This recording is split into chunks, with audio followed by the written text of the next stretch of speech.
दोस्तों, हम में से कई लोग अपनी नाकामियों का ठीका भाग्य पर फोड़ते हैं। हम मानते हैं कि हमारे पास साधन कम हैं, हमारी मेहनत व्यर्थ जा रही है या दूसरे हमसे कहीं बेहतर हैं। लेकिन क्या कभी हमने गौर किया कि असली दिक्कत हमारी सोच और हमारे कर्मों में हो सकती है? आज मैं आपको एक ऐसी कहानी सुनाने जा रहा हूं जो आपकी सोच को एक नई दिशा देगी और आपको यह सिखाएगी कि भाग्य के सहारे बैठने से कुछ हासिल नहीं होता। हमारा भाग्य तब बदलता है जब हम अपने कर्मों पर यकीन करते हैं और सही दिशा में मेहनत करते हैं। इस कहानी को ध्यान से सुनिए, क्योंकि इसमें आपकी जिंदगी को बदलने की ताकत है।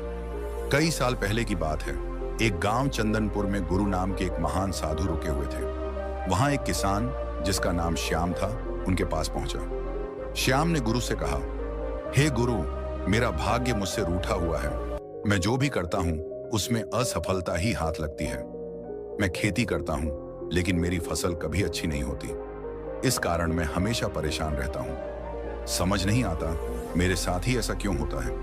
मैंने कई लोगों से सलाह ली, उनके बताए हर तरह के उपाय, पूजा और अनुष्ठान किए, लेकिन कोई फायदा नहीं हुआ। मेरे गांव के बाकी किसान जो मुझसे कम मेहनत करते हैं, उनकी फसलें हमेशा लहलहाती हैं।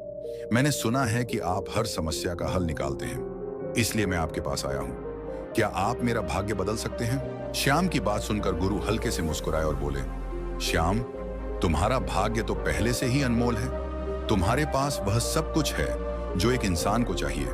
फिर तुम क्यों कहते हो कि तुम्हारा भाग्य खराब है? श्याम ने जवाब दिया, हे गुरु, मेरे पास भला क्या है? मेरा भाग्य इतना बुरा है कि मेरा हर काम बिगड़ जाता है। मैं अपने खेतों में अच्छी फसल नहीं उगा पाता, जबकि मेरे गांव वाले कम मेहनत में भी शानदार फसलें उगा लेते हैं। तो मेरा भाग्य कैसे अच्छा हो सकता है? गुरु ने शांत स्वर में कहा, श्याम, तुम्हारे पास एक तंदुरुस्त शरीर है। तुम्हारे हाथ पैर दिमाग सब ठीक है। तुम्हारे पास उपजाऊ जमीन भी है। बताओ, तुम्हें किस चीज की कमी है? श्याम ने कहा, गुरु, ये सब तो मेरे गांव के हर शख्स के पास है। उनके पास अच्छी फसलें भी हैं जिससे वे खुशहाल हैं, लेकिन मेरे खेतों में फसलें अच्छी नहीं होती। हर साल मुझे नुकसान झेलना पड़ता है। क्या आप कोई उपाय बता सकते हैं? कोई मंत्र या तरीका जिससे मेरा भाग्य फिर से चमक उठे? गुरु ने कहा, ठीक है श्याम, अगर तुम उपाय चाहते हो तो मैं तुम्हें दूंगा, लेकिन पहले यह बताओ, क्या तुम जानते हो कि तुम्हारे खेत में एक अनमोल खजाना दबा हुआ है? यह सुनकर श्याम हैरान हो गया और बोला, हे गुरु, यह आप क्या कह रहे हैं? मेरे खेत में खजाना, और मुझे इसका पता तक नहीं। बताइए, वह खजाना कहाँ है?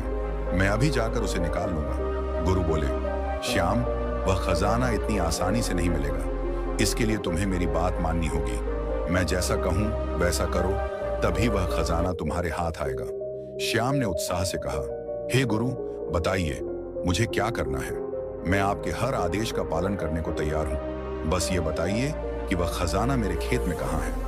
गुरु ने कहा, श्याम, अपने खेत में जाओ और वहां की मिट्टी खोदकर एक टोकरी भर मिट्टी मेरे पास लाओ। श्याम ने तुरंत गुरु की बात मानी। वह अपने खेत गया, जल्दी जल्दी एक टोकरी मिट्टी भरी और गुरु के पास लौट आया। मिट्टी देखकर गुरु बोले, अच्छा, अब मेरी बात ध्यान से सुनो। 1 महीने बाद अपने पूरे खेत की खुदाई करो। जब खेत पूरी तरह जोत लोगे तो उसमें से एक टोकरी मिट्टी फिर से मेरे पास लाना। यह सुनकर श्याम सोच में पड़ गया। उसने सोचा, अगर खजाना मेरे खेत में है तो गुरु सीधे क्यों नहीं बताते कि वह कहां दबा है? कुछ देर सोचकर उसने गुरु से पूछा, हे गुरु, अगर खजाना मेरे खेत में है तो आप मुझे साफ साफ क्यों नहीं बता देते? मैं अभी जाकर उसे निकाल।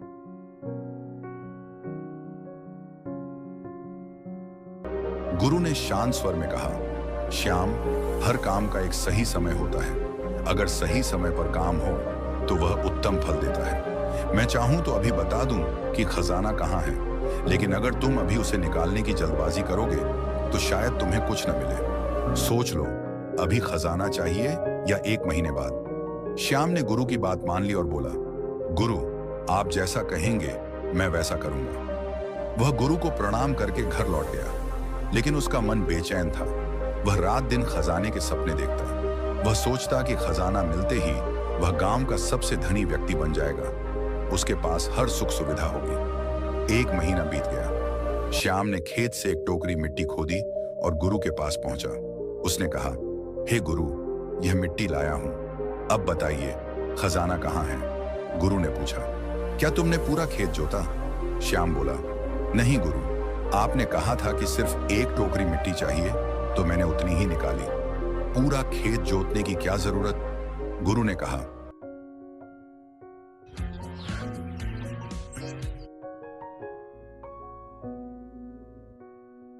खजाना तभी मिलेगा जब तुम पूरा खेत जोतोगे। अगर खेत नहीं जोता तो खजाना कभी बाहर नहीं आएगा। अब फैसला करो, तुम्हें क्या करना है। श्याम ने सोचा और तय किया कि वह खेत जोतेगा। वह गुरु को प्रणाम करके घर लौटा और अगले दिन पूरे खेत को जोतने में जुट गया। जोतने के बाद वह फिर एक टोकरी मिट्टी लेकर गुरु के पास गया। गुरु ने कहा, श्याम, अभी खेत पूरी तरह नहीं जोता गया, जाओ एक बार फिर मेहनत करो। श्याम बोला, गुरु, मेरे पास हल नहीं है, मैंने अपने हाथों से खेत जोता। गुरु ने कहा, कोई बात नहीं, फिर से परिश्रम करो, इसका फल तुम्हें जरूर मिलेगा। श्याम ने गुरु की बात मानी और फिर से खेत जोता। एक टोकरी मिट्टी लेकर वह गुरु के पास लौटा। गुरु ने मिट्टी देखी और बोले, अब ठीक है, लेकिन अब एक और काम करो, अपने खेत में उन फसलों के बीज डालो जिन्हें तुम उगाना चाहते हो। श्याम ने हैरानी से कहा, गुरु, आपने तो खजाने की बात की थी, अब यह फसल कहां से आ गई? गुरु बोले, श्याम, खजाना पाने के लिए खेत में बीज डालना जरूरी है। श्याम ने कहा, गुरु, अभी बीज लूंगा तो वे महंगे पड़ेंगे, मेरे पास इतना पैसा नहीं है, अगर कुछ समय बाद लूं तो सस्ते मिल सकते हैं। गुरु ने कहा, श्याम, सही समय पर किया गया काम ही फल देता है, आज ही जाओ और बीज डालो। श्याम ने गुरु की बात मानी, वह बीज लाया, खेत में डाला और फिर गुरु के पास लौटा। उसने कहा, गुरु, मैंने आपके कहे अनुसार बीज डाल दिए, अब बताइए खजाना कहाँ है? गुरु मुस्कुराए और बोले, श्याम, अभी एक और काम बाकी है, इसके बाद खजाना तुम्हें खुद दिख जाएगा। श्याम ने पूछा, वह कौन सा काम है गुरु? गुरु बोले, जो बीज तुमने डाले हैं उनकी देखभाल करो, उन्हें पानी दो, ध्यान रखो कि कोई कीड़ा या बीमारी न लगे। अगर तुमने यह किया और तुम्हारे बीज अंकुरित होकर पूरी तरह विकसित हो गए तो खजाना तुम्हें दिख जाएगा, तब तुम्हें मेरे पास आने की जरूरत भी नहीं पड़ेगी। श्याम ने गुरु की बात मान ली और घर लौट गया। उसने अपने खेतों की पूरी देखभाल शुरू की। वह दिन रात फसलों की देखरेख में जुटा रहा। उसे खजाने के सपने अब भी आते थे, लेकिन वह फसलों की देखभाल में कोई कमी नहीं छोड़ता था। उसने किसी भी मुसीबत को फसलों तक नहीं पहुंचने दिया। आखिरकार वह दिन आया जब श्याम की फसल लहलहा रही थी। गांव में उसकी फसल सबसे बेहतरीन थी। तभी उसे गुरु की बात याद आई कि फसल तैयार होने पर खजाना मिलेगा। श्याम की आंखें नम हो गईं। वह खजाना जो उसके खेत की मिट्टी में छिपा था, अब बाहर आ चुका था। उसकी फसल से सारे कर्ज चुकने वाले थे और गांव वाले उसकी मेहनत की तारीफ कर रहे थे। श्याम फिर गुरु के पास गया और बोला, हे गुरु, मुझे समझ नहीं आता कि यह खजाना मुझे पहले क्यों नहीं मिला। गुरु ने कहा, श्याम, भाग्य को दोष देना ठीक नहीं। पहले तुम भाग्य को ठीक करने में लगे थे, लेकिन तुम यह भूल गए कि तुम्हारा भाग्य पहले से ठीक था। तुम सही कर्म नहीं कर रहे थे।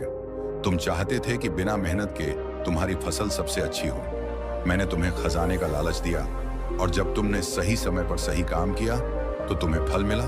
तुम्हारा असली खजाना तुम्हारा शरीर और तुम्हारी मेहनत है। इसके जरिए तुम कुछ भी हासिल कर सकते हो, लेकिन लोग कर्मों पर यकीन करने के बजाय भाग्य का रोना रोते हैं। श्याम ने पूछा, गुरु, तो क्या भाग्य जैसी कोई चीज नहीं होती?